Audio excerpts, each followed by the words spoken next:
Պարոն վարչապետ, օրերս Ռոբերտ Քոչարյանը հայտարարեց, եթե իրենից հաղթանակը գողանան, ինքը պատրաստ է գնալ հեղափոխության, նաև տեսնում ենք, որ Սամվել Կարապետյանը ինքնահռչակ վարչապետի օրակարգ է ձևավորել, ճակերտավոր կառավարության նիստեր է անում, ամենատարբեր օրենքներ են ընդունում, նախ ինչպես հասկանալ այս քայլերը, ինչ հող են նախապատրաստում, հակակոռուպցիոնի ձայնագրություններից մեկում էլ հիշեցնեմ, ասվում է այն մասին, որ անգամ եթե Նիկոլ Փաշինյանը հաղթի, մենք գնալու ենք իրենց բարերով ասած պերևարոտի եւ հետո երկրորդ հարցս նրա մասին է, որ ավելի վաղ հայտարարել եք, որ մտավախություն ունեք օլիգարխ Սամվել Կարապետյանը մինչեւ տարվա վերջ դառնա բոնջ։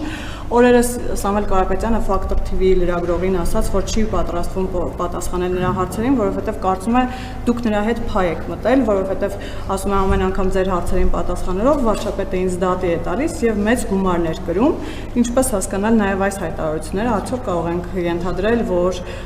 պարզունակ ստեր է ասում Սամվել Կարապետյանը եւ վախենում դատարանում դրա պատասխանատվությունը կրել։ Իդեպ ասեմ, որ եւս մի դատական հայց եմ ներկայացնելու, հեղինակը կամ կուսակցություններ կամ ով եթե անձն է անձը, որովհետեւ երեկվա Արմենիա հեռուստաընկերության տված հարցազրույցից հետո նրանք հայտարարել են, որ ես հաստատել եմ, որ 300,000 ադրբեջանցի է վերադառնալու կամ գալու բնակեցնելու Հայաստան։ Ես այդ կապակցությամբ երրորդ հայցը կներկայացնեմ եւ կարծում եմ այս անգամ արդեն գործ ունենք հրապարակային հարցազրույցի հետ, առավել եւս ակնհայտ է, որ երրորդ ներողությունը պետք է խնդրի Սամվել Կարապետյանը,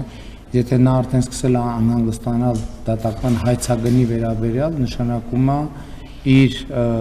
բանի հարստության չափերի մասին լուրերը խիստ չափազանցված է, ինչ վերաբերվում է պերևարոտին, Հայաստանը իր ապահ եւ ինստիտուցիոնալ համակարգը բավարար չափով կայացած է, որպեսզի բնում խեղդի ցանկացած հեղաշրջման փորձ, իսկ եթե Ռոբերտ Քոչարյանն այնքան է իր իրականության զգացումը կորցրել, որ մտածում է, որ ինքը Հայաստանի Հանրապետության ընտրություններում կարող է հաղթել, ես այդ դրա վերաբերյալ ճիշտ ասած անիմաստ եմ հայտարարում, անիմաստ եմ համարում որևէ մեկնաբանություն ասել, մնում է միայն կարեկցել